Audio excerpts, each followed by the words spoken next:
Z novim letom občina Litija uvaja okrepljeno podžupansko ekipo.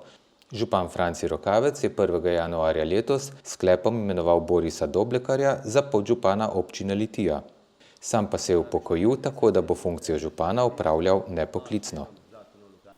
Predvsem zaradi povečanega, obsega dela, ki ga imamo po, obnovi po poplavah in pa neurjih v letu 2023 in pa seveda novih nalogah in pa projektih, ki jih imamo na področju tudi športne infrastrukture ter gospodarstva, sem se odločil, da imenujem drugega podžupana, Borisa Doblekarja, ki bo pokrival vsa ta tri navedena področja, s katerim bomo še dodatno optimizirali delo, pokrivanju predvsem na terenu in tudi sicer v povezavi z določenimi akterji in pa ministrstvi v Ljubljani in pričakujem, ker je bil Boris že tudi v preteklem obdobju en mandat podžupan, da bo tako vestno in uspešno upravljal to delo.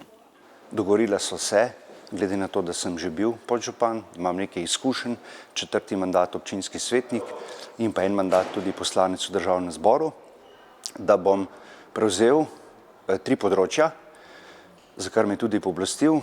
To je področje gospodarstva, področje gospodarske javne infrastrukture in pa področje športa.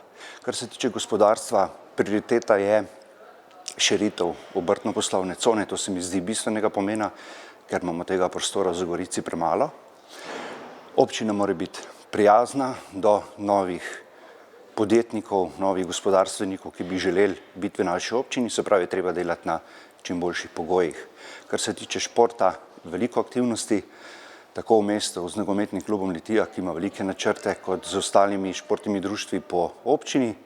Kar se tiče gospodarske javne infrastrukture, pa vemo, da je odprto kup projektov in da jih je potrebno non-stop podpirati nove in delati na tem, da bodo občani imeli čim boljše storitve, tako lokalne kot tudi državne zadeve, kar se tiče cest.